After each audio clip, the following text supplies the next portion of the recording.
that I've had the privilege of being a part of, that um, that whatever conversation I've had the privilege of being a part of, you leave it better than the way you came in. So hopefully, each of you are able to gain value in what is discussed today. So Samantha, this is your show. I'm just a guest, so take it away. All right, thank you. I'm extremely grateful to have you here, honestly. And it was just like a whim. I took a shot and I made it. So I really appreciate you taking the time to let me interview you today. Not a problem. All right. So, as I said in the introduction, I would like you to briefly share your educational background. Could you mind telling us where you went, what was your major, and also how you got introduced into the stock market? Sure. So got introduced to the stock market. I'll run it backwards. So I got introduced to the stock market when I was 9 years old, made my first investment when I was 10. The person who introduced me to the stock market was my grandfather and his group of friends that were literally teaching each other. Like they were really very much so focused on like fundamental knowledge of stocks and of companies. So like literally getting into the weeds of like their revenues, and it's like pretty much pocket watching for companies. That's literally how you can kind of like dissect it.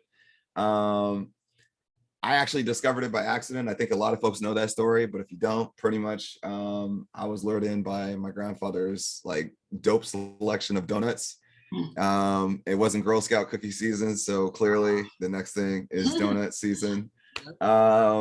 Let's see, after that, after that accident, it pretty much like opened up my world and opportunity for learning something that was beyond what any other kid my age had accessible knowledge to at the time. Then after that, pretty much stuck with it, kept investing. But then it really started to take shape, form, and fashion for me during my freshman year in college, when I realized, I needed more money, and the way that the current system was set up, it didn't agree with my bank account. So I said I needed to find another way. So I became a trader in 2004. My freshman year at Tuskegee University was like filled with tons of ups and downs, emotional woes, and all this other stuff. But, instead of giving up, I realized that, honestly, I'm like the type of person where I don't give up on things. So essentially I said, okay, hey, through all my losses and everything else, I said, I'm going to become great at it. And, pretty much I did. I studied marketing and communication at Tuskegee University. What a lot of folks don't realize is during my sophomore and junior year in college, I actually became a part of the National Association of Black Journalists. So that's something that's a little tidbit that a lot of folks don't know about me, because I really was very gung-ho into getting into journalism, or maybe being able to tell stories better. My grandfather was kind of upset with me because I didn't choose computer science engineering, or even potentially going off to law school, since I was very good at it. It's like my first ever real internship was working for a law firm. And then of course, when I got introduced to tech, like institutionally introduced to tech, probably at the age of like 12. And so he was like, well, why didn't you, do those things? And I was like, well, since I've already been a part of those things, I want to learn something new. So I've always loved marketing because it helps you tell stories, but also let the stories be data backed. And then communication, because of the fact that I believe that there's ways in which that we can learn to communicate and be able to pass on messages more effectively. Yeah. What a lot of folks don't know about me, though, is I actually never finished college. Really? So I never finished my degree. This is going to be like a shocker. But I never finished my degree because at the time of me preparing to finish my degree, I got an opportunity to join into the fashion industry. And when I saw the dollar amount that came on the potential check, I said, look here, man, I think I saw, I conquered here at Tuskegee University. Now it's time for me to go take on, this opportunity and add these zeros to my bank account. You should. I did, and it was a great experience, great knowledge, great, life taught me a lot. And I, going from, high high school, like to now being in a state where nobody knows you, you grow up really fast Yeah. going off to college, especially going to a historically Black college university. There's a lot to pick up. And then on top of that, you have to get through your first few months of cultural shock. Yeah. Because coming from Washington State to going all the way to Alabama, big difference. So true. But honestly, it's like, I wouldn't trade those experiences for the world. So, I think that, everything in my life has kind of like been train tracks setting me up for, what's the next thing. But that's a secret that ultimately that a lot, well, not really a secret, but I guess that's something that's pretty much not common knowledge to a lot of folks.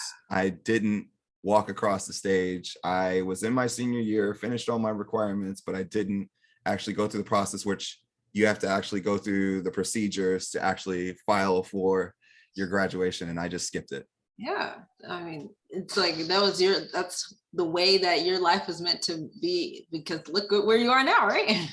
The way my life situation was set up, it was like, okay, hey, when opportunity meets itself, you either have you have two decisions: to either not take it and pass, or to essentially go for it. And I just chose to go for it. Yeah, you're so right. That's another tidbit, a life lesson in itself. You learn, if you see an Yes. opportunity that you feel like generally it's not the right way to go, says everyone else around you, but Mhm. if it's for you, take it. I like that. Precisely. So, as a student, like some of the people in my audience, we have heard things in school about stocks, the most famous Mm. discussion being the stock market crash in the 1920s. But to start off, in the easiest explanation you can give us, what is a stock and how does the stock market work? So so what is a stock? A stock is pretty much a small piece of ownership that you can buy from a company. Mhm. So, think about it like this. Let's say that you guys want to start a company. You and your friends want to start a company. Right. And it's like, okay, hey, it's four of you. Hmm. And so each of you are going to take on whatever task, whatever it is. But then it's like you guys realize that, okay, hey, we're going to have to like expand because our business is doing well, but we ain't got that kind of cash like that yet. So what normally takes place is you're going to do some type of raise, and that's what normally brings a company to the publicly traded markets, because they do some type of fundraise that brings them public for the Oh, rest of the world to literally have access to the company. And so pretty much what you're buying is you're buying an ownership stake in the company that gives you some form of voting rights, that whenever there's a vote that needs to be cast, you actually have a voice and say within the company, whether small or, say, for example, large. How the stock market works is it's pretty much a market of buyers and sellers. mhm. There are folks who own, there are folks who want to own, and then there are folks in whom which that are looking to sell and take and get and make profit, Right. or sometimes in some cases sell at a loss and move on to another to something else. But that's literally the market. It's just a bunch of buyers and sellers of companies that are in the market. Okay, yeah, thank you. So the second question is, as a high school slash college student with a job per Mm. se, what is the best way to start off in the stock market? um it's actually funny because I sometimes sit there and ask myself this question: Mhm. where would I be had I actually started, like, my journey a lot, like if I went a little bit harder during like my freshman year in high school? Like, Yeah. where would I be today? um and here's the things in which that I always give back as like the advice that I wish I would have like given myself Mhm. back at that time. One, the money that you are going to essentially acquire, everything that you buy today in high school, is not going to be as important 2 years from now, or maybe even 365 days later. Mhm. So I would say every single dollar that essentially that is not needed for unnecessary frivolous expenses, then put that away and invest that towards something in which that will give you significantly more value later on. Like, learn to, like, I guess the best way is learn to store money away, one, and buy something with that money that ultimately just continues to grow in value, and learn to just forget it. Yeah. I think that that's the best way to do it. So if I could break it down in steps, save the money that you make, Mhm. put it away and buy, say, for example, great companies Mhm. that we believe that have a strong future that like you grew up on and that you believe that are going to take you into your adulthood. Right. And then two, and then three, just forget it. Oh, Just keep rinsing and repeating and just keep dropping money in. And by the time when you finish college, it depends upon when you start. If you start as a freshman in high school, I mean, and you've done it right, then you should have some significant money either to help with your tuition or say, for example, your scholarship money. You can become your own scholarship fund. Or if you want to even go even further, even while you're in college, then go from freshman year in high school all the way to graduating senior in college. That's a significant amount of nest egg that you just built up for yourself over that short period of time. Because when we think about it, when you go through high school, when you come through your freshman year and you can't wait to go to college, those years go pretty fast. 4 years goes pretty fast. yes. And then when you get to college your freshman year, you realize when you get to your senior year in college, that time goes by pretty fast. 8 years goes by very, very fast. So if you could have something that grows anywhere from a 10 to 25% compounded interest base Yeah. year over year, I mean, honestly, shoot, you know, I feel like that's like such a hard thing to do, especially as a teenager. Like we have all these it wants is. now. It is. Well, here's some life nuggets that I've picked up along the way for the high school seniors or folks in high school or even folks in college. There's nothing in life that's worth having if it wasn't hard for you to get there. Oh, that's a good one. So I can't argue with that. Listen, thank you for that. Like But for example, like how many of you actually like ask your friends next time you get the chance, how many of you have actually like how many of you cherished your participation trophy? oh my gosh. Or would you rather have a participation trophy or would you rather have the first place trophy? Uh, so yeah, that's a good analogy. So, I don't remember half of my participation trophies. That's the point. Participation trophies are never remembered. It's always the first place trophies that are always cherished and always like those are the things in which that are they stand the test of time. Of course, and those are the most impressive ones by far. Of course. Of Ah, course. okay, so with all the vitality and interest rate hikes, would now Mhm. be a good time to purchase stocks? I mean, yeah. I mean, a lot of times it's like we go through these things and it's like everybody like wants to run for the hills. And it's like mentality wise, we always want to run to the hills on short-term things that don't have lasting value. Right. So when we look at the volatility doesn't last forever.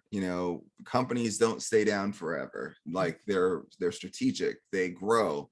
The market tends to find other things to literally harp on and become upset with.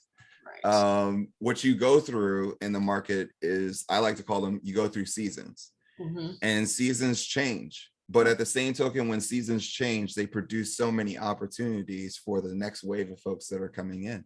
Yeah. So if you've developed that kind of mindset where it's like you become unshakable just because of the fact that you see like, I guess negative, narratives, or you see like the market is down, Mhm. I'll rephrase the question. Mhm. Would you rather would you rather buy a pair of clothes or technology, since I know that you like computer science I and do. AI, if a HoloLens that Mhm. was being sold by Microsoft Ugh. went from $1,500 and then now they're selling it for 250, for a season of time, are you going to look at that and be like, what's wrong with it? Or are you going to look at that and be like, shoot, that's an So opportunity? that's an opportunity. I'm gonna take it before it's too late. And that's the point. That's the point. And the reason why you say that you're going to take that opportunity is because of the fact that you know what the HoloLens's technology is capable of. And Exactly. that's the other part that propels you. When you know what companies are capable of, or when you know that essentially that this is not going to last forever and that there's still a future ahead, you don't really become you become very less so desensitized, or more so desensitized to a lot of the negative narratives and also the things that are taking place currently in the market. Yeah, right. It's like that's some good advice, honestly, because it's like I'm always my mom and I are very bearish when it comes to uh, putting in money, because I have money saved up as of recently. I've been starting since I got my job, a little bit after I got my job. And I'm Okay. just looking at stocks and I'm like, I know they're going to be highs and lows, but I really don't Yep. like seeing the lows. So Nobody does. I'm just very timid with investing my money yet. And that's okay. I mean, and I think that that's the like one of the things that, I kind of miss, Mhm. going through my time, especially since I've been in the market for a very, very long time, is I miss those moments of timidness.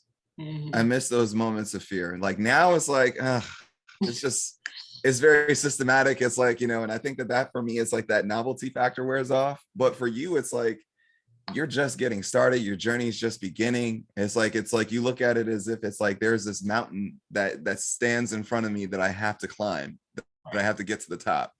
And I would say that the beautiful thing is Oh, keep that timidness to a certain extent, because be it's like be humble, mhm. but don't be like fully timid where it's like you fail to move, where you're paralyzed from moving. um be bold, but don't be arrogant. Right. Yeah. It's like it's that delicate balance that you have to have, where it gives you like that deep amplitude of humility that says, hey, that this can screw up Right. and this could go bad, or that brazen bravado that says that, what, I can do this. Right. It's that balance in between, and believing in yourself, and trusting the data, and trusting the knowledge in which that you've been able to acquire. Don't let that leave you. If anything, use that as fuel for you to want to get better, because the more that, like I always tell people, the more you learn, the more you earn. But then there's another part to that. It's not only just the learning part, but it's also the more that you develop that conviction to execute, Mhm. then essentially from there, it's like, all right, you know, Mhm. that's what separates those in whom which that have decent portfolios from folks that have amazing portfolios. So on to there's like a B question under those first two. Could I said bull and bear? I said bear market. Can you explain to the audience what a bear and bull market is? Yeah. So a bear market is essentially when there's a strong amount of sentiment that signals that everybody is a seller in the market, and versus bullish, where the strong sentiment is where there's a lot of folks that are interested in buying in the market. So from 2020 or 2019 to 2021,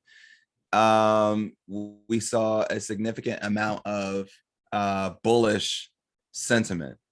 Right. Right now we're going through a season of bearish sentiment, which is always funny because the bearish sentiment always comes around, and it's like it's always there before like everybody so notices, like, okay, hey, the bearish activity. And then Mhm. as soon as like everybody realizes the bearish activity, we're Mhm. like moving out of it. Oh, It's yeah, like it's kind of like a recession. You don't know you're in a recession until you're coming out of the recession. exactly. Yeah. It's like, okay. So, but yeah, I think as of right now, since I'm a beginner, very bearish, very, very scared to buy. Well, you should technically be very bullish, because you have to look at it like this. If you're only looking at it from month to month, then you're only hurting yourself. Okay. You've got to look at it, especially since your journey is just now getting started. Mhm. You got to start looking at it in the sense of, where will these companies be 5 years from now, 8 years from now? By the time when you finish college, by the time when you start your first time either doing your own startup or starting at a company, what will these companies look like then? Mhm. And when you think about that, like, that's the part where you got to put into perspective of, over the next 5 to 8 years, what will the market look like? When it comes, should I be bearish in Mhm. the sense that this market is not that we've seen the best of this market, or are we bullish in the sense that this market is going to be a lot better than the way that I found it? Okay. And so for me, that's the part that always makes me like, okay, I could go through this season and just like use this just to re-up. Like when I see like a Facebook drop by like 20-30%, I Mhm. know what the company is capable of. Right. So again, I have no problem in saying that, okay, hey, it's showing some bearish sentiment right now. Mhm. But if I look at Facebook over the next 5 years, I mean, simple deduction. Who do you think is going to lead the world when it comes to holographic technology? Oh yeah, for sure. Holographic communication. Oh yeah. Who's going to do that? Uh It's like kind of not hard. so my short-term bearish sentiment, which normally a lot of times people are very short-term bearish sentiment because they're thinking about the now, what's happening now. Yeah. But then you got to think about it, okay, where will we be in like a year from now, 2 years from now, 3 years from now? You Like, kind of lose the bearish sentiment. It tends to fade away pretty fast. yeah, that seems like the key to wise trading, I guess, just thinking into the future. But it's so hard.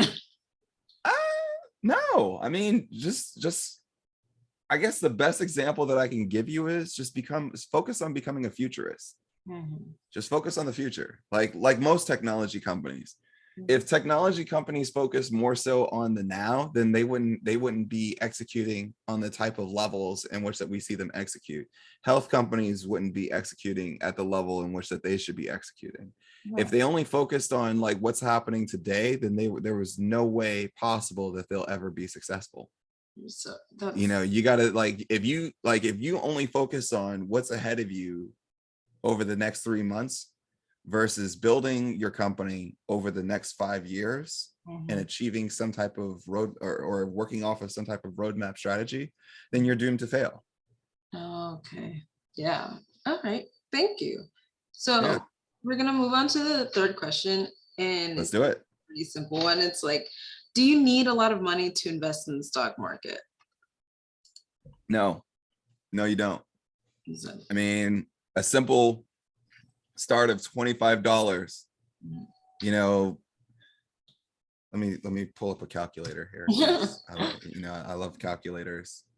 Um, so if I'm in high school, right? Mhm, And let's say that I get like $25 a month mhm. times 12, that's $300. Right. Times over the next 8 years, that's $2,400 that I just saved. Now that's just off of $25. Mhm. Now, if I divide those 8 years, so that's $300. If that $300 grew by, say, for example, 15%, so that's $345 Right. that I grew by so that's $45 that I grew by in year one, and then ultimately the compounded interest. And if you add in the years, Yeah. Seems like simple as that. See, guys, everyone. it's that math, like honestly, it's really simple. Like the biggest thing that really like, we can always make the math work, $10, $5, whatever you do, no matter what money that you're able to save and put away and put into something that grows, that's a solid investment. Right. Because it's not only just like taking the money out, but it's also in the sense that you're programming yourself to also start betting on yourself. Right. And what I mean by betting on yourself, preparing yourself for essentially making your money work for you. Mhm. I think for me, when I learned that concept and then when it finally solidified itself, I wanted like pretty much as close to every dollar that I had to work harder for me because, the average person, when they make an annual salary, their annual salary grows at, what is it, 3%? Mm. Oh, sorry. No, sorry. I know that there's some folks in here that are in full-fledged careers. They know what I'm talking about. So maybe 3 to 4% salary increases, but then yet you have a market that typically grows at a compounding interest rate of, what is it, anywhere from 8 to 10 on the low side, and then 10 to 15 on the average side, on the good side. And then you may have your bullish years anywhere from 15 to 25% here and there. I mean, that's just on the stock side. Mhm. So either way, it's like that's just outperforming you Yeah. know, that outperforms exactly what your salary could do for you, though that your salary pays, the bills for the expenses that you accrue. Mhm. But again, you know, it's just in that mindset of just saying, okay, hey, well, how hard do I want my money to work for me? Yeah, that's great. So, but there's a lot of students in here that I know personally that do not have jobs or have very low That's okay. and like That's okay. already. Allowances work. Allowances work. Side hustles work. Yeah. Anything you can do to get a little cash is an invest. The one thing that I wish that I did was, especially when you're in high school and also sometimes in college, think about the amount of clothes and stuff that you buy that you ultimately just don't even have any use for it. Sell Mhm. it. Yeah, that's what I'm I doing. mean, unless it has significance to you, like value, and it's worth something to you, then of course hold on to it. But if it's something in which that you're gonna like outgrow or no longer even use anymore, then sell it. Good. One person's junk becomes somebody else's treasure and ultimately becomes your profit. Exactly. So on to the next question.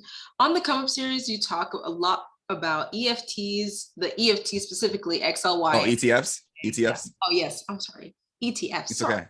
Um, would you be able to explain to myself and the audience what exactly is an ETF and what is the significance Okay.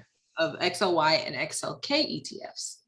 Okay. So an ETF, aka also known as exchange traded fund, an ETF is a stock or equity that you can purchase that gives you a kind of like think about it in the sense of you're making gumbo. Mm-hmm.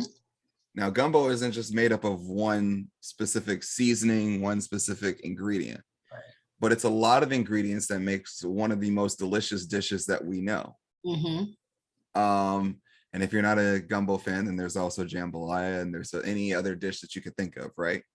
But have you ever ate something that was like literally had no seasoning, no nothing, and it was just plain? That's It's kind of terrible. lunch food. It's terrible. But think of an ETF in that manner, where there's some beautiful things about an ETF. One, it gives you a focus. A lot of ETFs, they have a specific focus. So like XOK, it focuses on the technology sector. XOY focuses on consumer discretionary, so things that consumers normally use.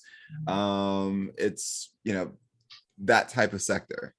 Then you also have some that focus on specific types of themes. Mhm. So I want my portfolio to focus on all things, chips, so semiconductors. You can have that's ultimately where the focus of an ETF does. And it also insulates you because a lot of these companies, some will have great years, some will have bad years, but collectively, Mhm. you're pretty well insulated in owning an ETF because of the fact that you have things that outweigh versus being in one specific company. You live and die by that one company versus you stand a better chance of, say, for example, survival as well as thriving and using an ETF, and you don't have to like put a lot of thought process to that. The other part to that is, and I think the part was like, how does one get involved Yes. with it? I always tell people to look at either the top 5 companies in the top 10 and understand exactly what they do, understand who they are. And if those companies excite you, or if they, say, okay, hey, if they intrigue you, Mhm. then possibly there's reason for you to ultimately buy into those ETFs because of the fact that you have the top 10, which are typically the most weighted in Mhm. that ETF. But Right. then I always say, look at the bottom 10 Mm. and the bottom 5. So look at that range between the best of the best versus the not so best of the Mhm. best. If you're still intrigued and still excited based upon those two amplitudes and levels, then that lets you know that essentially that you probably stumbled across a great opportunity. Okay. Yeah. And a little secret to be known, especially if you're thinking about tech, Hmm. a lot of those top 10 companies Right. partner with a lot of those companies on the bottom 10. Okay. I didn't know that. Was that what is the reason for doing that? Why would Well, because a lot of, so you have two different types of ETFs. You have market cap weighted, so which means the higher the market cap, then that means that they take the lion's share of the ETF. They Okay. have the higher weighting percentage. Okay. The lower the market cap, then their percentage is lower. Most of your supplier companies have smaller market caps than the bigger tech companies, or than the bigger companies. Yeah. So for example, an Apple is what, almost $3 trillion in value, but yet it works with companies like AMD, Skyworks, Corning Glass, all those types of companies, which provide amazing technology to many of the other companies, not only just including Apple, but others. And when you put all that together, like I said, you have this gumbo that you put together, then that just makes it so, like, the aroma, the smell, the taste, once you take in the taste of such a portfolio, or such a diversification within your portfolio, it's huge. It's amazing. Yeah. Wow. That was a very, that was the best analogy I've ever heard.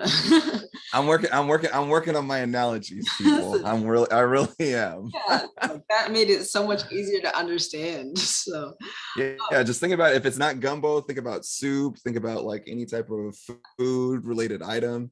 No food ever tastes good. No dish ever tastes good without anything that's added to it. Like, there's always, like, in order to have an amazing dish, there must be ingredients. so you're right. Okay, so next, on to the next question. As a high school / college student, is it Yep. better to save our money to purchase one ETF at a time, or because they are expensive, I've seen it said, or is it better to purchase single stocks? It depends upon what your plan is. Like for me, I didn't really have the luxury of ETFs, so I had to purchase like individual companies. But there's nothing wrong with that, because in saving the money to buy these companies, especially that excite me, it teaches you also discipline and sticking to a specific process. So if you have a plan that you set forth and saying that, hey, these are the companies that I'm going to invest in, Right. then you develop a process to say, okay, hey, I'm going to save X amount of money every month or every quarter or every year, and I'm going to deploy that cash into these companies around these times, when it's like when I see that the price is at here, or just the fact that if I see that there's a price point in which that it's like, okay, hey, that I like, I'm just going to go ahead and buy it. Yeah. And I'm going to own it. Yeah. So my mom gave me some great advice. She said to invest in the companies that you use. So it's like, For real. do use like Amazon, Google, Microsoft. Said, can I tell you a secret? Yes, please. What if I was to tell you the successful companies that you see today are generational? Really? So Oh, God, yes. So think about it. The successful companies over the past 5 years, you would say, are most likely tech companies, right? Yeah. But think about who grew up with those tech companies. From the moment that they're like, if you journey back to when those companies first hit the market to now where they are today, generations grow up with tech companies. Yeah. They become generational companies. Hence the reason why we call them once in a generation. Like you'll never see another Facebook, because that's a once in a generation company. And the companies that surround within that arena, like, when we look at, say, for example, the Amazons of the world, you're probably never going to see another Amazon, because that's, again, a once in a generational company. Yeah. And the reason why they become so successful is because of the fact that the folks that grew up in that generation, or even the folks that were introduced in the generation right after, it's had a significant influence on their lives. And because of the fact that it's had that significant influence in their lives, then they tend to grow up with the company. Like, think about how many folks, that were in Apple back in the days of the first Mac computer or Apple computer. Yeah. Now think about the folks who came in 2007 as investors in Apple, when the iPhone was preparing to be the hottest thing. And now we're moving into the next wave that we'll probably see within this year or next year, that whatever this company introduces is going to be the next wave that takes that generation. Same thing as Microsoft. For a very long time, Microsoft was in the doghouse. It didn't even move anywhere. after its antitrust case. Oh. But then when the company started to do things that had impacts on that generation's life, then pretty much it's no secret the reason why Microsoft is now back in the conversation, because think about it, the cloud is something that a generation grew up on, and that this next set of generational investors, they live their life in it. So it's kind of like automatic. Yeah. It's like I've never thought about it. Like I've thought about it because I have thought about like generational companies, how like there'll never be another Apple, there'll never be another Microsoft. It's like because they're just like that's also considered, I think, a great startup tip if you're starting a business, to make something that Correct. no one's ever seen before. Well, here's the funny thing. Look at the average age of most of your successful startups. Oh. The average age of your successful startups is between the ages of 20 and 30 years old. Yeah. So if you think about it, you kind of can like put together a cheat sheet of what things matter to 20 to 30 year olds, 40 to 50 year olds, and 60 to 70 year olds. 60 to 70 year olds, they're more so caring about income and money preservation. Right. You know, the next generation that steps down is essentially like, yo, they're getting ready to reach the peak in their careers. So now they're like, okay, hey, I still got a little bit of growth, but now I got to start bringing down my risk a little bit. Yeah. The folks that are 20 to 30 year olds, yo, when you're at the age between 16 to probably 30 years old, you're at the age where you still believe that everything and anything is possible, which you should.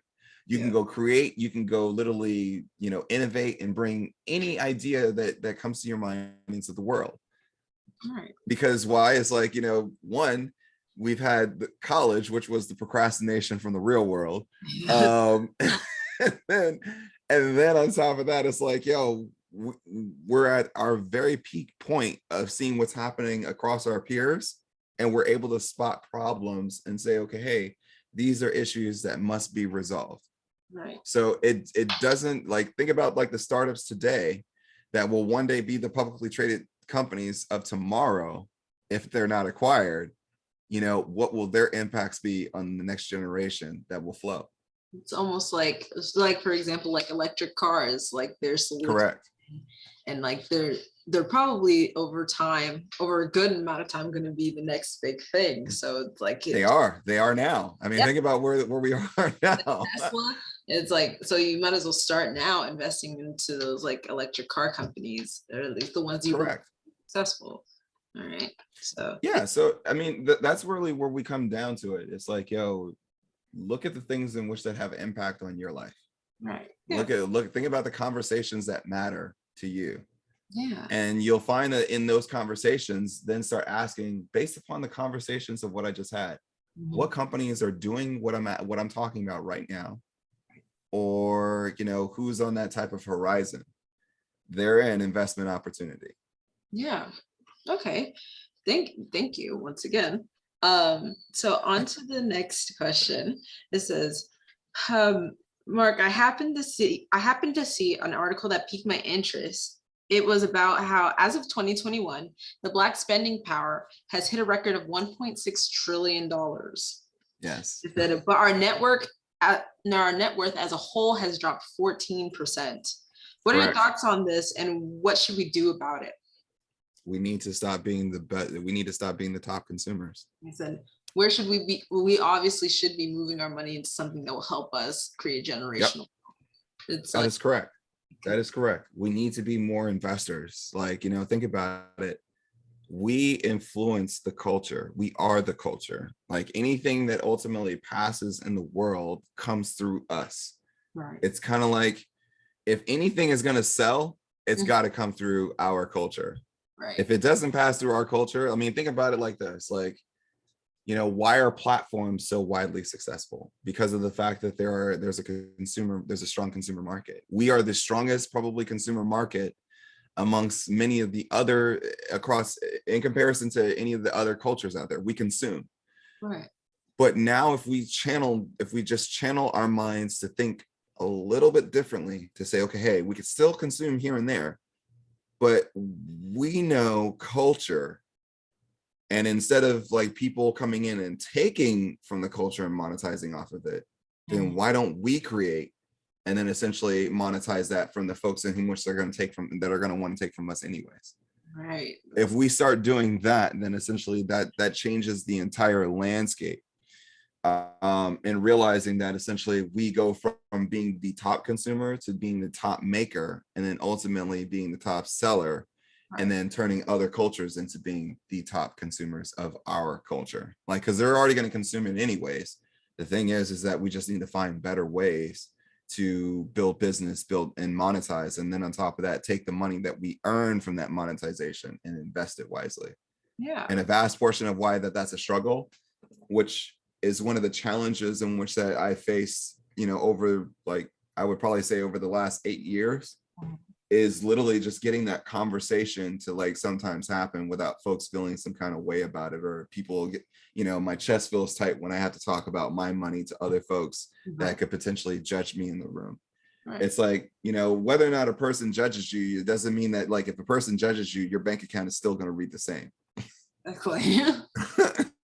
So we got to get to that point in mindset where it's like, okay, hey, stop caring what everybody else thinks, you know, but have the conversations so that way essentially the knowledge and wisdom can flow.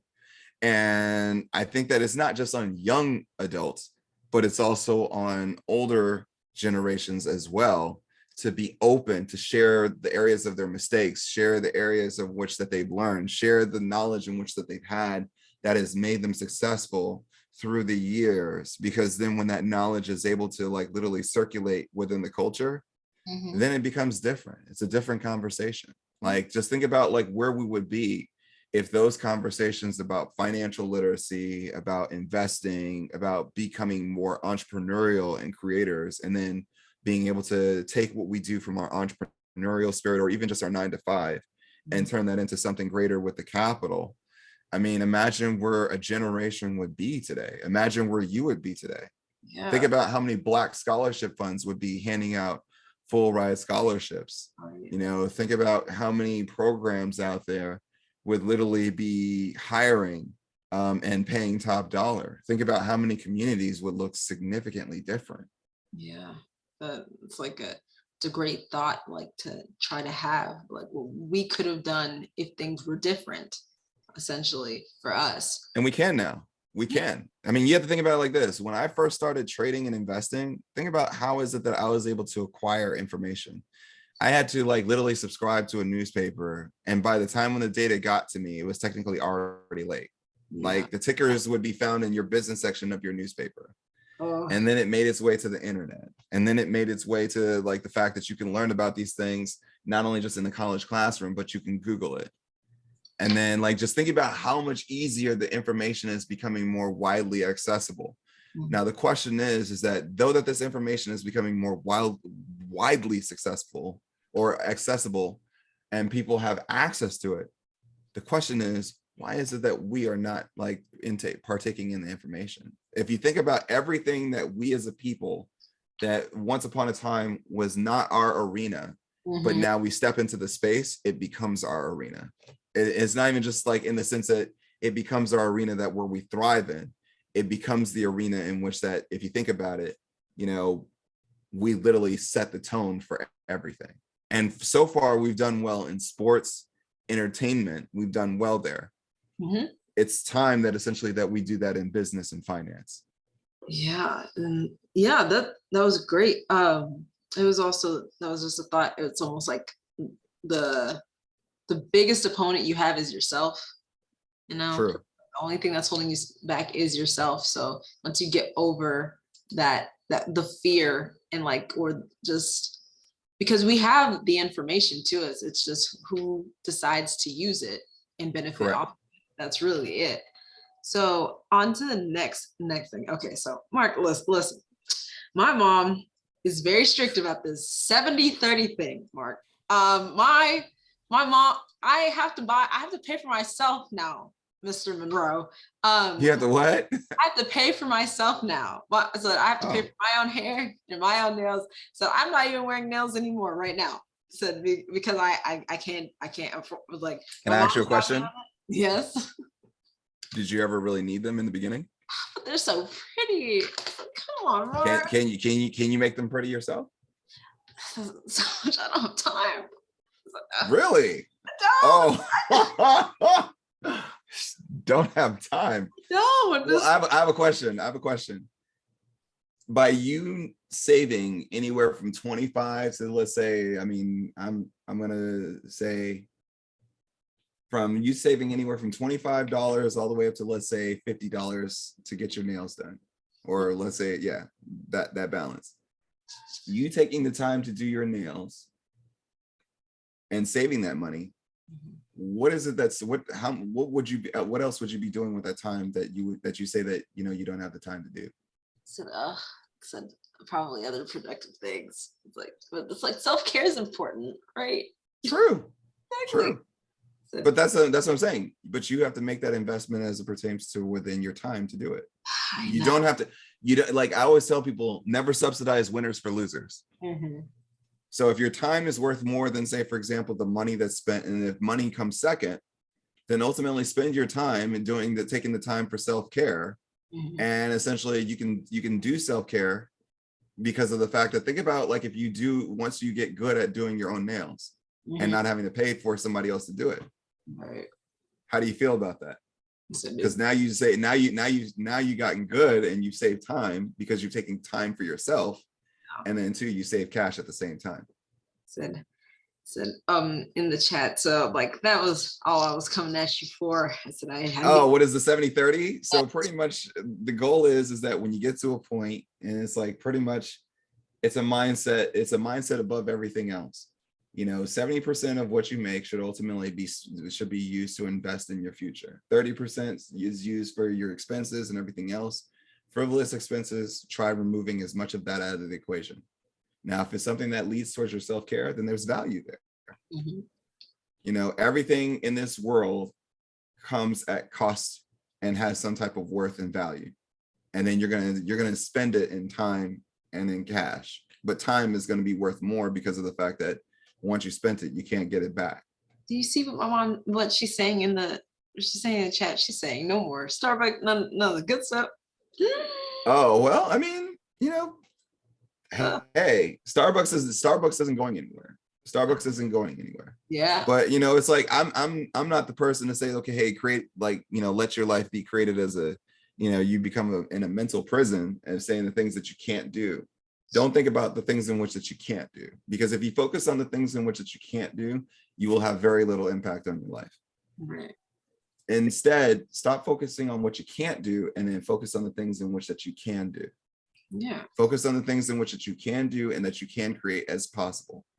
So, for example, you can give yourself a budget of, say, for example, a Starbucks capital. You can literally, like, shave certain amounts of dollar for that budget and then put it towards prepaid Starbucks capital, and then make sure you use those Starbucks rewards so that way they give you your free drink or whatever it is. Yeah. You can do that.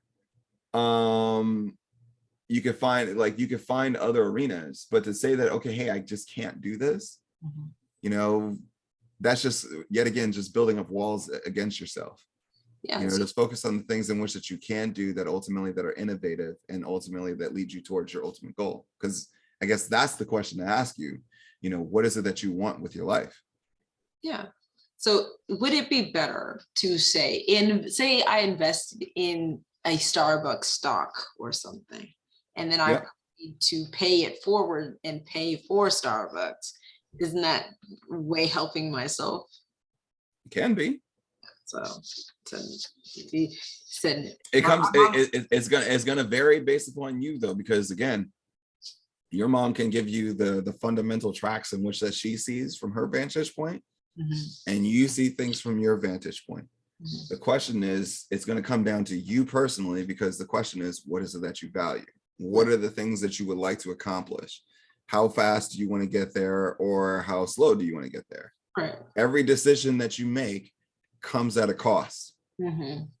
Every decision that we make comes at a cost. It's up to you to decide whether or not it's worth it or not. Right. So if it's worth it to you, then okay, kudos. If it's not, you may need to do some reevaluated thinking.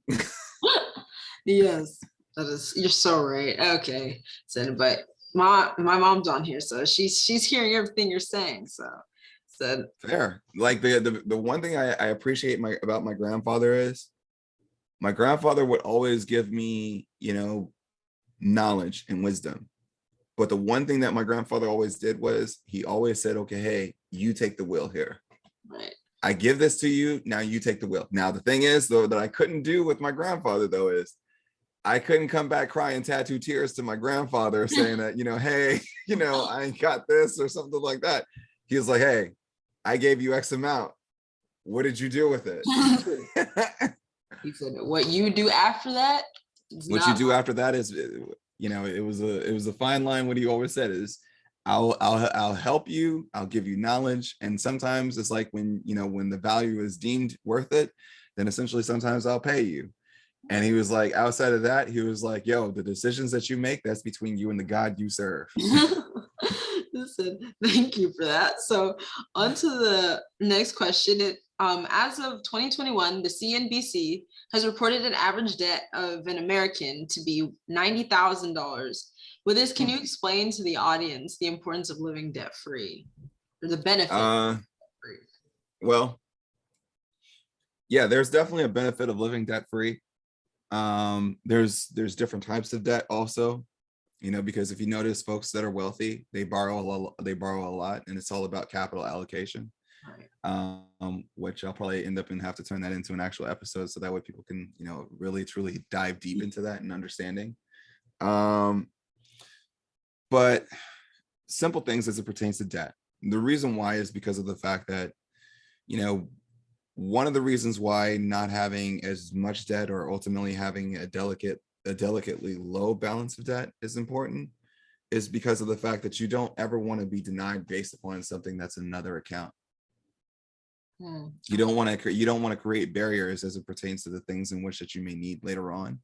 Right. And ultimately be judged because of the fact that, okay, hey, that I have this much amount of debt balance that sits against my name. Right. Yeah.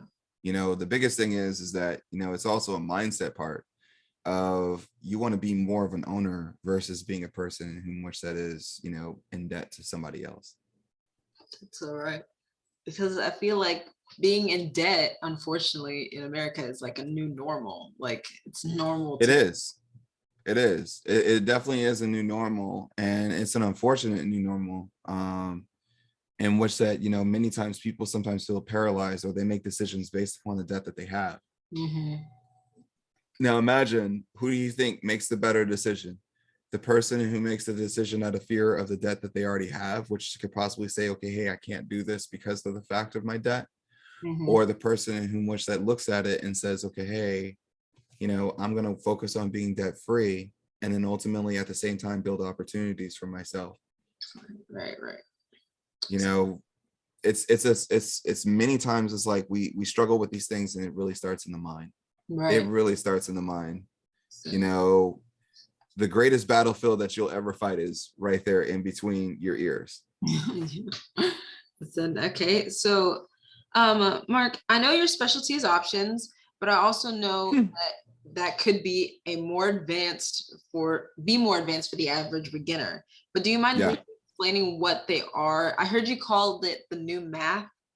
It is, because the earning potential in which that you can make in the options market far exceeds what you could potentially earn in, say, for example, a stock in the allotted amount of time. Like, that's really where it comes down to, and especially if done correctly. But at the same token, there's more risk there. So what defines an option? An option gives you the right to either buy or sell at a specific price, for a specific contract that you set forth. But there's rules to the option versus owning the stock. You buy the stock, you own it, you can stay in there for as long as you want, set it, forget it, whatever. Right. An option, you pretty much, you understand the value of time now because of the fact that you have an expiration. and the value can either go up and during that interim of that between now and that expiration, or it can also go down. Right. The stock, as the stock moves, it's associated, the option is tied to, say, for example, whatever underlying stock that there is. So the best way to put it is let's take, for example, a lot of the students that are going to be in high school going into college. Let's take, for example, I want to study up on this major. Mhm. Now I got 4 years to complete this major and there's a job waiting for me. So the job, like my education has an expiration window to literally get me to a specific point by the time this company is like says, okay, hey, you have to be ready by this point in time or we can't hire you. Right, right. So you went into college with a contingent offer that you finished college Mhm. and essentially the job is there within this time. Right. The way the option works is the more that the stock moves in your favor to which that you say that the price is going, Mhm. then it will appreciate in value. Right, It right. will go up in value. But if the stock goes the opposite way of what you said it was going to do, so if you said the stock was going to go up and the stock goes down, then ultimately your option is losing value. Yeah. If you say that the stock is going to go up and the stock goes up, then essentially your value is increasing. Was that like the GameStop stock that happened? Yes, it was. People did it with GameStop, but that was a little bit different because you also had folks that were betting heavily against GameStop. Right. And ultimately they were getting squeezed because of the fact that there was one side that was like, yo, we're not going anywhere and we'll keep buying, Yeah. which ultimately put the folks in the short seller that were betting against the stock in a precarious situation, which ultimately means that they got short squeezed and pretty much the folks in which there were the retail investors at that time, they were the winners. Yeah, because I heard that for a good moment, that was all that the stock market was talking about. GameStop, AMC, a few other companies, the meme stocks. Yeah, Mhm. it was definitely a thing. And we tend to go through those moments in time. A lot of folks think that that's just like, in a regular moment in time, but we've seen this happen many times with so many different stocks across the board where it's like they were completely pumped up and then ultimately pretty much over time the stock deflated. Yeah. So I also while you were talking, I thought of another question before I as the last question. You tend to say on the Come Up series that we should be doing our own research, so not just taking everything you say as solid stone as law. So what are Facts. some places that you recommend we do our research? Start with the company. Since Every company, every publicly traded company has an investor relations website. Mhm. So if you literally Google investor relations and then type in any company that's publicly traded, it will Right. take you to their actual site where they give you information. Investor relations. Yeah. I mean, because it tells you like, okay, hey, this is where the company, you learn it directly. Like, for example, if you wanted to know something that's happening on the US government, where do you go? .gov. Right? Like, for example, like if we hear from like the president of the United States and he says XYZ, Yeah. is the president like once you reach anything that's government related, once it comes from the president of the United States, most of the time, if you hear from the president of the United States, which one carries more weight? Is what you hear on CNN or is it the president of the United States? The president of the United States. Right. Listen. And so what better to hear it straight from the mouth of the company, the CEO, the CFO, the people who work there, the people in whom which that actually, know more intrinsic details, the folks who are building the company's roadmap that know where the company is going. That's a great start. Right. There's other things also, like for example, once you know the company itself's narrative, then also start looking towards some of the other players within the space. There's things called analyst research. So if you look up analyst research and then type in the name of the company, you'll find some research from folks who work on Wall Street that are giving you their take, their thesis. Most of the folks believe in the world that the folks that work on Wall Street are just traders. That's far from the truth. I would say over 80% of the folks who work on Wall Street spend majority of their time researching, analyzing, and essentially looking to verify and validate data based upon the economics and based upon the information that they've received from the company. Right. That is their job, day in, day out, always looking for more information that validates. Okay. Those are two great starts. And then of course, if you want some news related information, You can always go to places like Market Watch, Seeking Alpha. You can also check out the Come Up series because we do our best. You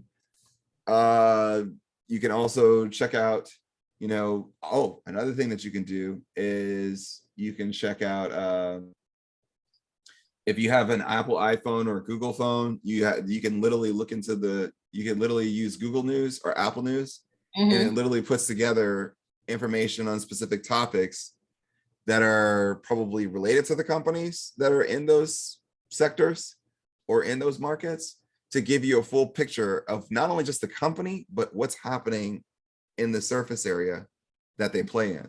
Okay. Yeah.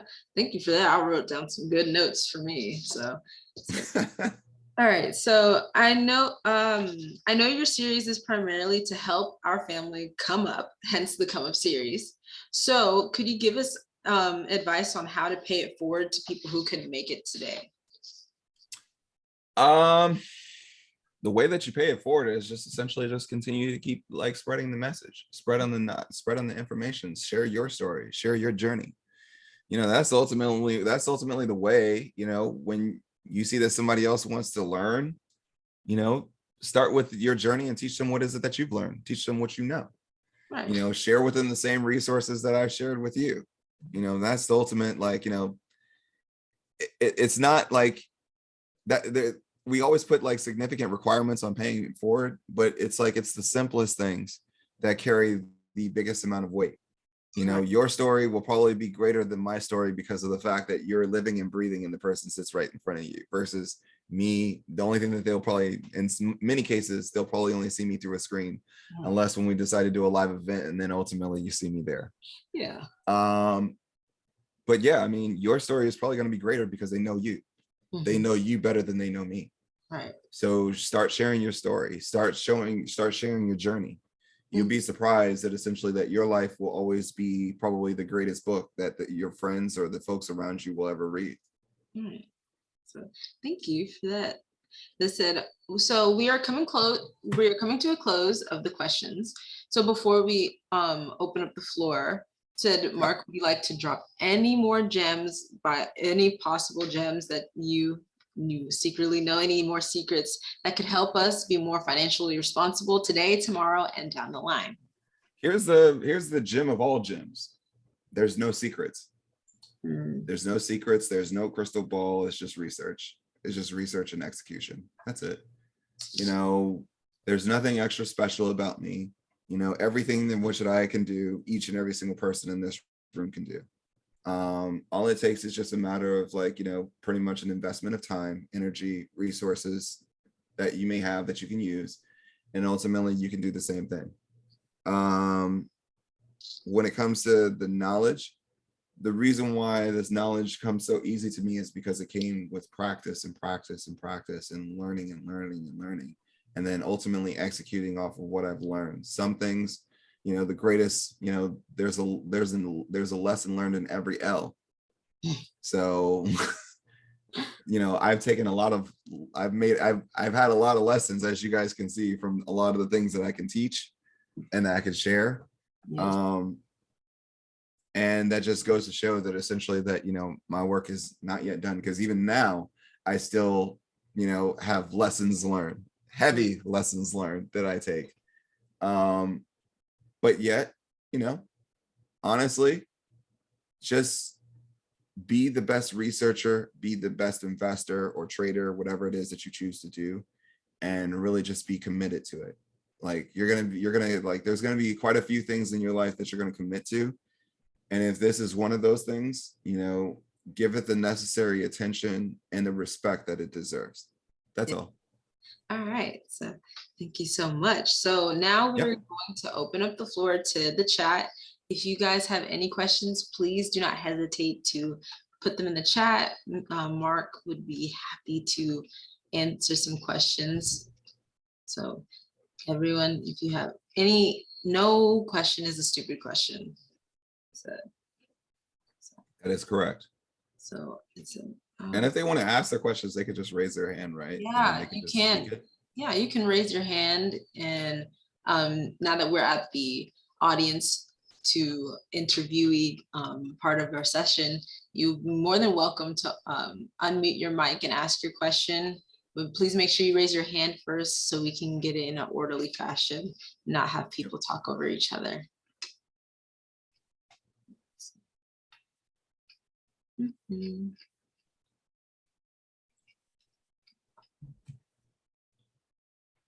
I wonder if people are typing their questions Yeah. since they're on the phone. Oh, someone says thoughts on the upcoming week's sentiment. Upcoming week sentiment, I think that you're going to see a mixed bag, and I think that that's caused a lot of uncertainty. The Federal Reserve's Bullard caused a lot of volatility in the market by speaking about the Fed doing a 0.5 basis point. You're seeing a lot of folks call for it, but the question is that, you know, again, the Fed has to walk a tight line. And honestly, it's like we're making a lot of moves because of the fact that we haven't really heard from the Fed. But, you know, people are not taking into consideration what they've already said, and they're listening more so towards narratives. So I think that this week is also going to cause a little bit of I think we're going to still see some volatility, but I think that ultimately the volatility could possibly come down a little bit as we go further into the week. Let's see here.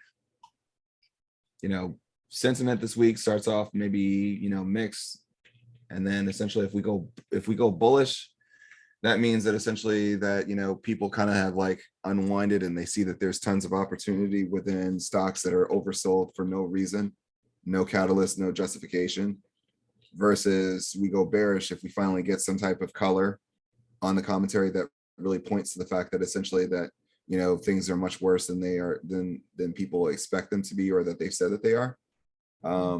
So yeah, that's what I walk into this week as it pertains to sentiment. All right, we see some more questions coming in, but I did see a question earlier from Ignacio Pilon. He said, Mark, did you play anything with AMC? I played puts. I played it. I definitely played puts to its downside. So I bet against the stock when it was falling. Okay, so the next one is from Shelly Smith. She says, I know that some people use the SPY ETF for savings instead of with a bank. How would you do that? Would you just purchase shares instead of options? Yep. Because ultimately in owning those positions, we know that the SPY, even though it falls every now and then, it still gives you the better return. And then also it pays a dividend every quad, which every 4 times a year, you'll receive a dividend from owning the stock. Okay. So which means that they'll actually give you money just for owning it. Oh, okay. So I hope that answered your question, Ms. Smith. So the next question that I see is from Jean Moiso. They say, what is your most reliable / favorite economic indicator that you use to gauge market economic outlook for a 6-month period? I don't know if I have one. For me, it's like I look at it in the sense that I need to have multiple indicators in the economic landscape, because only just having one only gives me a small vantage point. And then that makes me one-dimensional. Right. But where I like to see things from across the board makes me multi-dimensional, and it gives me a full picture. It's like seeing a canvas and only seeing a person's hand being painted when a portrait photo is being done, versus when I have every single other indicator, then I see the full painting in all of its beauty. So for me, I look at like GDP, I look at GNI, I look at, for example, labor participation. I look at also where we are in the federal funds rate. I look at trade. Like a lot of folks don't look at the trade data to see, like, you know, hey, how is that coming along? People don't really pay attention to consumer sentiment or credit spend, you know, production, manufacturing. All those things really play a role for me to understand exactly what that full-fledged picture looks like. You know, I could look at also unemployment. I can also look at, you know, core inflation. I can look at all of those things. And again, it just shows me a wider array picture that actually tells me like what the landscape looks like, versus me only just having one favorite one. And it's just, now I'm just using that just to guess. 9 times out of 10, when you use only one indicator just to use as a broad guess, you're most likely, more often than not, going to probably be wrong. I said, okay. So the next question from the audience is from Maury Taker. Okay. They say, is there time to benefit from the Google split? Yeah. I mean, ultimately, what you're going to probably see the reason why Google is doing that is because they want to become a Dow company. And in order to be a Dow company, part of the Dow 30, you have to be an affordable stock. Yeah. Um, but yeah, I think that there's going to be a ton of opportunity, especially at that price point, whether you buy it before split or at split, whatever it is, whatever helps you feel better. I always tell people, if you buy Google stock today, then it's pretty much going to give you 20 different shares, later on down the road. So pretty much you paid for the same thing. But yeah, I mean, the biggest thing to look at is not the stock split. Look at the growth. What do we expect from Google this year to say that, we expect strong growth, because then that'll justify you buying the stock before the stock split or after the stock split versus just buying it just because of the stock split. We already know that the stock split is going to happen, so that news is long gone. The question now is, where does Google go from here? Right. Okay. So I hope that did answer your question. That was a good question to ask. And then the next one is, what from T. Thompson, what advice would you give to more mature investors to get started in the market, considering we don't have as much time as the average college student? I would say also, like, when you're a little bit more seasoned, I would say, really it's broken down between two different things: growth and income. Right. You go talk to any financial advisor, they'll say growth or income. When you get older, you start bringing down your risk a little bit more. So that way, essentially, you start focusing on things like income, preserving cash, and ultimately turning that cash into income. Nothing wrong with playing long-term leaps. So for anybody that's out there that doesn't understand that, that's pretty much playing a long-term option play on something. Having a little bit of that, but then also having the diversification of actual stock within your portfolio that pays out solid dividends. And then as you move further, you can even focus on things like monthly dividends that give you, solid income on a consistent monthly basis. And again, it's that diversification, because you have a little bit of risk there in your leaps. You also have some of your standard risk there within owning stock. And then of course you have your income that's coming through. And that's really where it comes into play for mature investors, that believe that time isn't really on their side. That's definitely what I would say, though, that, yours truly is not a financial advisor. So please, Yes. always, like I said, always be skeptical of what I say. And also, you can always go fact check. It won't hurt my feelings. Yes. Okay. So the next, I was just looking at the chat, and I love how some people are helping others with their questions. For That's example, dope. Ms. Noel said, "Can you explain fraction shares?" And then Miss Carrie Ann Ham said, "Fidelity allows you to buy fractional shares." And then someone answered that fractional shares are a fraction of a stock, basically. Said, Yep. oh, and then we're gonna ask. There was also another question that caught my attention. It says, "How do we see such understand when the narrative of energy and financials change for the year? Can seasonality differ year to year?" Yes, that is correct. Seasonality does change, and it does differ year to year. And that's where you have to know exactly where we are in the economic cycle, where we are in the market cycle. Think about it like this. When we see companies go for long runs, like long runs, Right. think about it like a car, or you're going on a road trip. Mm-hmm. Sooner or later, you're going to run out of gas, and you're going to need to stop and get, gas. Or if you drive an EV, then you're going to need to charge up. Yes. And during those times of charge, it's like, it takes time. Mm-hmm. And then of course there's ramp up time that also needs to take place for you to get back to, pretty much that cruising speed that you were at to get to your destination. Same rules apply when we think about it in cycles. So for example, technology, consumer discretionary, and communications had great runs over the past 4 years. So it makes sense now that we're in where the economics are really starting to play, where financials and energy are really, like, they're dominant right now. Right. And the reason why we see energy dominant is because of the fact of not only just economics, but also, geopolitical issues that also take place. But knowing what, and you can go back and look at things historically, because the stock market is always also a historical barometer. So you can also go back and look at it on a yearly base and look at the year performance and look at times in which that kind of like resemble as closely as you can to these economic cycles, and see how specific sectors performed over those periods of time. Mhm. All right, so we're gonna ask two more questions. Mr. Emmanuel Dion Summerlin, he has his hand raised. So, Emmanuel, if you could unmute yourself and go ahead and ask your question. Hello, how y'all doing? Good. Pretty good. How are you? Doing good, doing good. Just want to say thank y'all for both y'all, Samantha and Mark. I've been here for the long run, since the EYL, and I've been the XLK 120 option is where I started off. Nice. So I've been in the Navy for 14 years. Okay. Ever since I was 17 years old.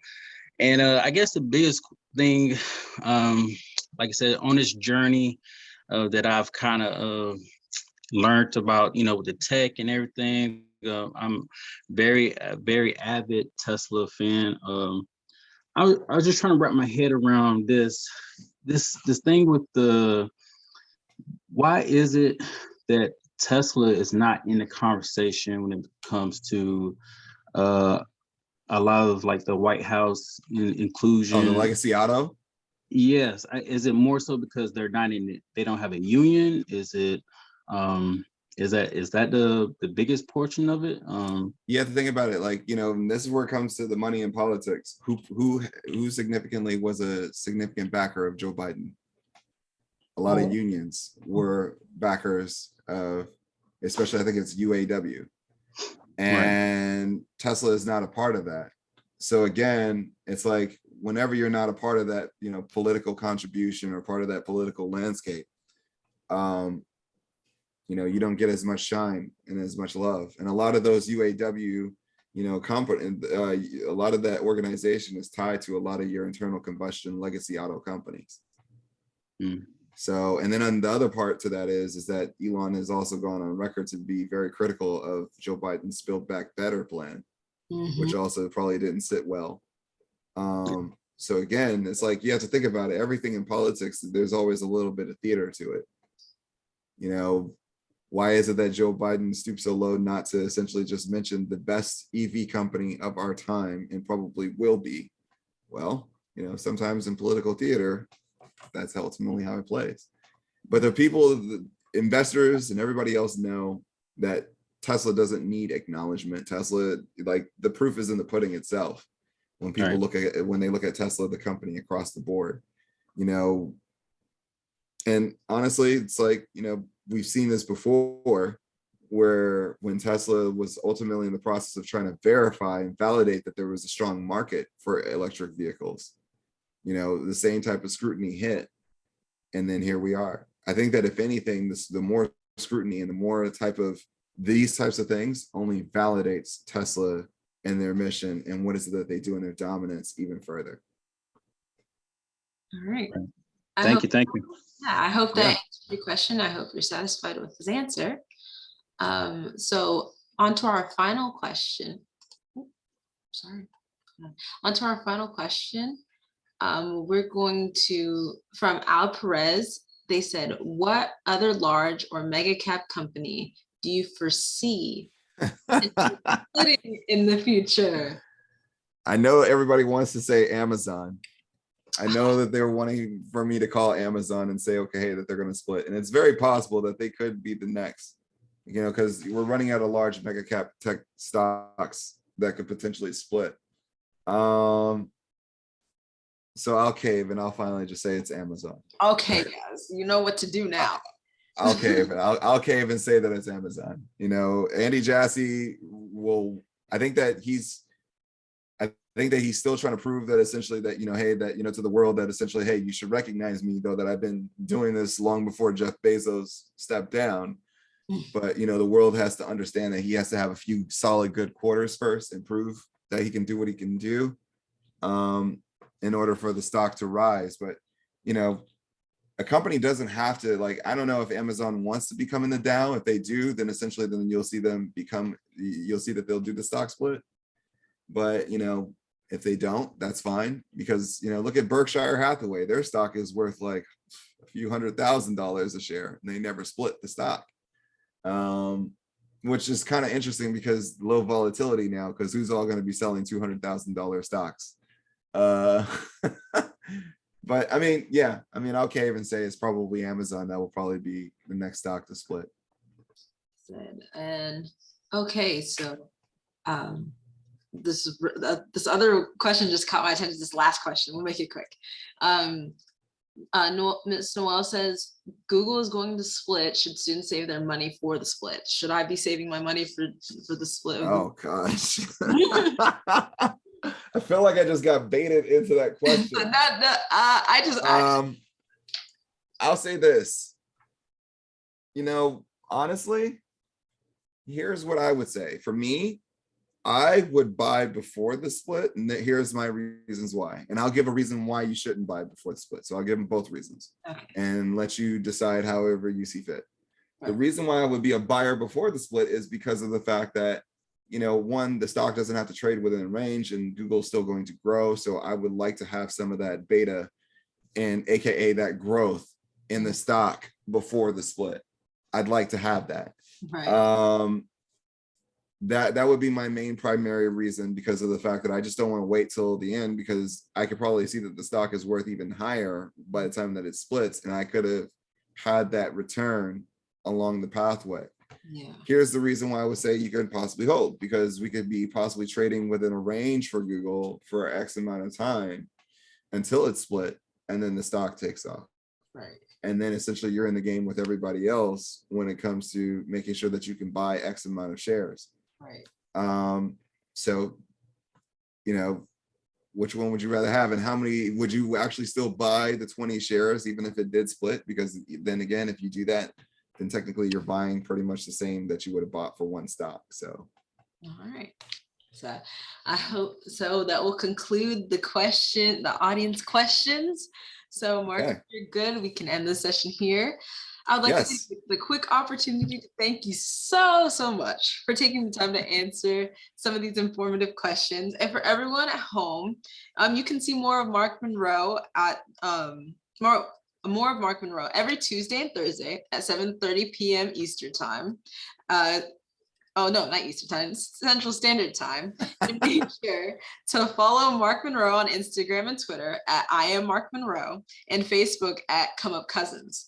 So before we go, everyone, could you please take the time to do this Google form? I will start sharing my screen for it.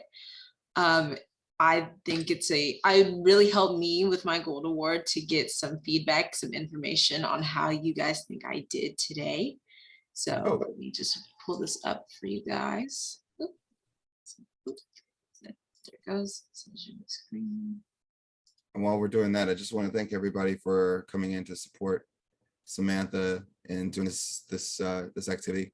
You know, for her, you know, she was very nervous in reaching out to me, and you know, it's like when I see these types of opportunities to be able to share knowledge and to be there for the community, you know, you guys know me well enough to know that, you know, I don't hesitate. And I definitely want to give her flowers, because she performed an amazing interview, an amazing event. And, you know, I'll spill the beans today, and everybody go ahead and share it. I look forward to seeing Samantha as a guest on the Come Up series in the very near future, for us to talk about her journey and what is it that she's been doing, and, you know, what does the world look like for her? Yes. We need to celebrate more individuals like her, not only just, you know, the folks that look like us, but, you know, I definitely believe that also we need to have more young women on these stages to discuss, you know, things like this, alongside with, you know, we definitely need to see our young Black men also on these stages. But, you know, I also don't want us to forget about our sisters also. Samantha, you're awesome. Thank you so much for having me. Thank you for taking the time, and I hope we could stay in contact during my journey through stocks and my college For journey. sure. Yeah,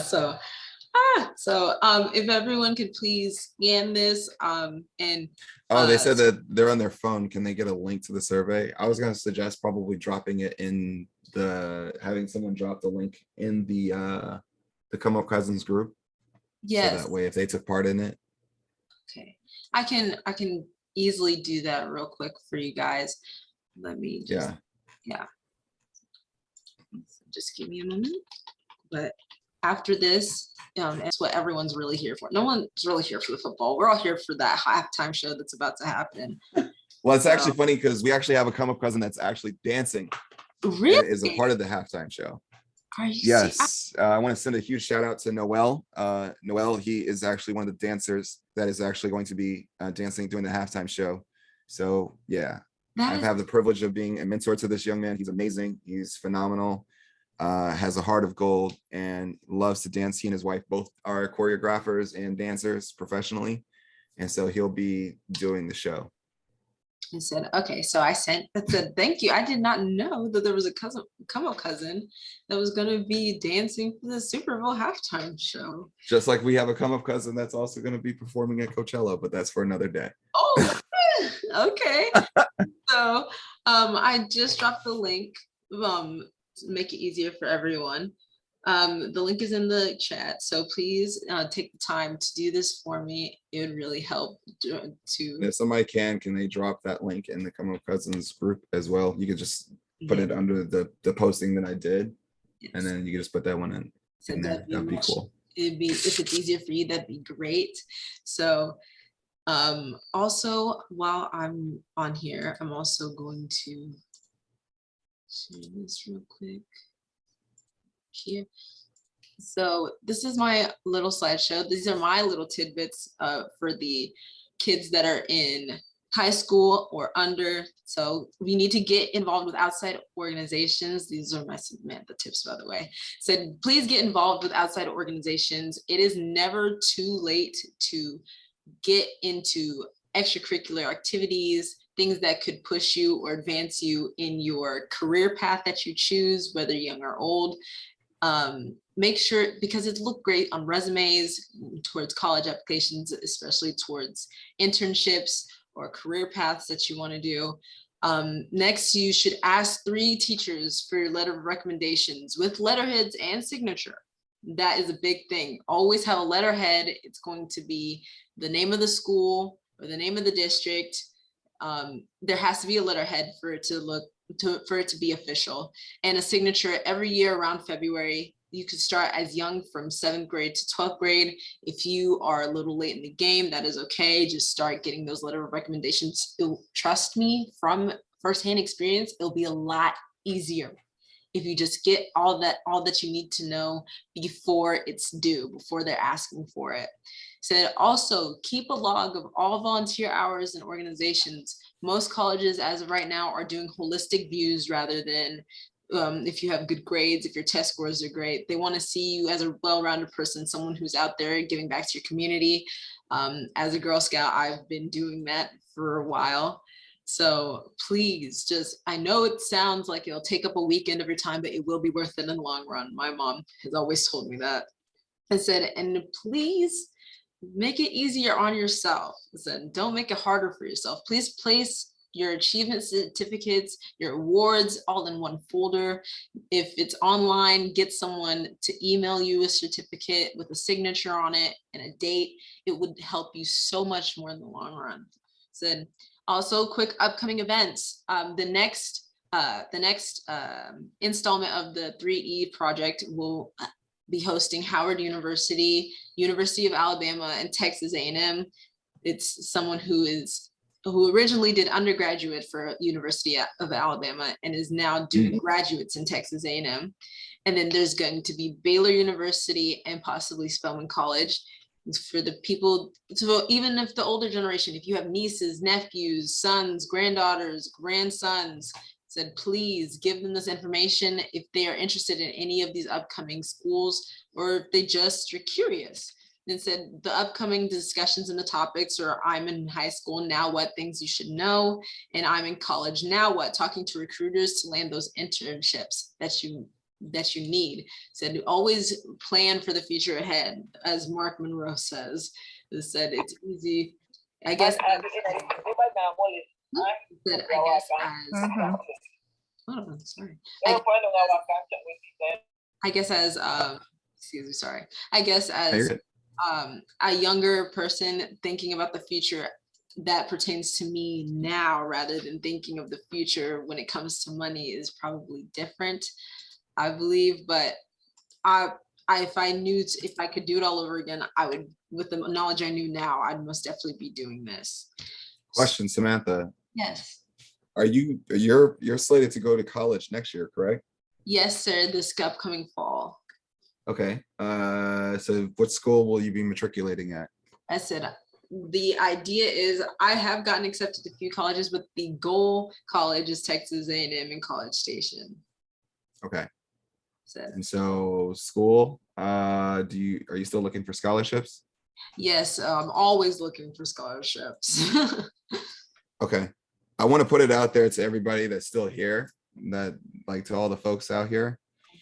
For the next set of episodes of the Come Up series, I want to set this up as a scholarship for Samantha. Really? To go. So put out the word that for all super chat dollars and everything else that will go towards Samantha's her scholarship fund. If her mom is here, I would love for her to set up possibly a GoFundMe for her scholarship or whatever it is. So that way, essentially, it can be, so that way the cousins can also take part in it. Oh my gosh, that would be pretty cool. That would be pretty cool. Thank you so much. Oh, Mark, we are so grateful. Oh my gosh. There's my mom. Thank you so much for this opportunity. I appreciate it. I'm internally grateful. I feel like that should be rewarded. I feel like that should be rewarded because of the fact that, she didn't have to do this. I mean, the fact that, just like what I do, you're not getting paid to do any of this stuff. Yes. I mean, you're doing it because of the fact that you want the knowledge to flow. Yes. And stuff like that should be highly rewarded because of the fact, especially amongst the community, to be able to reach out and also lift you up as well. So I think that what better way than to do that than for everybody that is a part of the Come Up series, or just, that has, been a part of this movement. There's a lot of strong upside for you and your future. And I think that ultimately the culture itself should invest in that. Thank you so much. Thank you. Listen, I can hear my mom having a victory, screaming in the background. So thank you so much, Mr. Monroe. I'm eternally grateful. What I want you guys to do is set up a target. Like, let's set up the target as it pertains to what the goal is. Yes. Okay, thank you so much. Yeah. He said, okay, well, that was of course unexpected. Thank you so much once again. All good. But now that we are coming to a conclusion, once again, thank you everyone for taking the time to sit here and listen to Mark Monroe's very insightful and impactful information that he has for us. Remember to do your own research. Also, always understand the importance of education as well as being financially responsible with your money, especially as being people of color and specifically in the Black community. We need to do it, and we need to take more control of our money. So if that is it, I will conclude this session. Once again, Mark Monroe, thank you so much for taking the time to do this. I took the shot and I made it. And once again, you miss 100% of the shots you don't take. So please just take every opportunity that is set in front of you.